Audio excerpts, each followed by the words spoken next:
I'm Carley Rangen, and I'm here at ArtframeR with Roger Lee, and we are here to discuss all the things. All the things under the sun. Yes, all of them. So Carley, yes, let's Roger.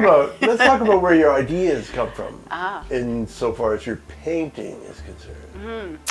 Well, I didn't have many ideas initially because it was through lessons through the art school, so it was kind of we definitely went through different components, but the great thing was that they do teach you to then kind of break away with what you have learned. That's another thing I was going to ask you, because a lot of people that go to school, they got to spend a period of time unlearning before they can really find their footing. Yeah, and I think it depends on what school. Like, these guys were really great about the guiding part, and so they kind of give you all these tools, and then they say, okay, off you go, what are you going to do? Right. So it took a little while to, like, I love molding paste, I love texture, so if you look really close, there's lots of texture in behind.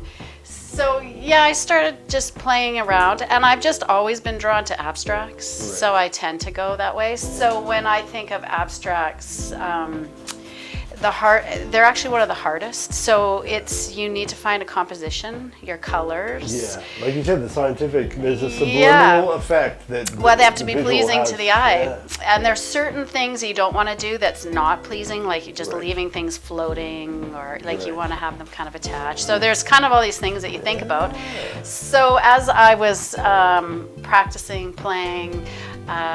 And they also gave the suggestion, go on Pinterest and look at pictures and anything that just kind of punches you in the gut that you're drawn to. That's kind of your aesthetic. Yeah. So of course mine's all nature-based, and so I just started looking at landscaping. So I actually took about, I don't know, not 300, maybe 5, just landscape pictures, and then just kind of use the composition and then started. Like, this one was a photograph that I started with, but this looks nothing like the photograph.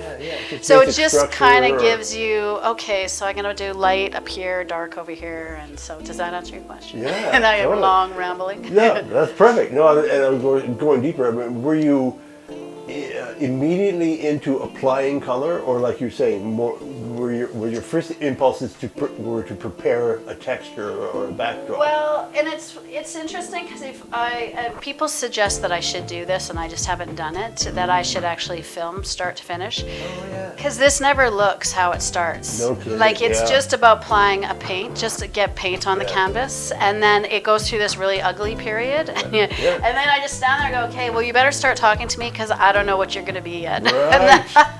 So it's that's part of the process that I struggle with, but I like it because it pushes me and it's very intuitive. So, and then it's interesting, I'll step away, I'll leave it for a day, you go back, and then suddenly you see something. So it's very intuitive. Yeah, and there's a reward to it, because you've gone through this hating period. Yes. And this tension. Yes. And I don't like you. Yes. And then something emerges that washes that all away. Yeah. And that's really a nice part of the artistic process. I know. With music too. It's just like this started happening. This kind of started happening. Accident. Yeah. Oh, I love Bob. Yes. Everybody needs a Bob. But yeah, and then you just keep building and. Well, I want to thank the Process Art Discovery audience for checking us out and hopefully enjoying yourselves. And if you want to know more, just subscribe to the YouTube page.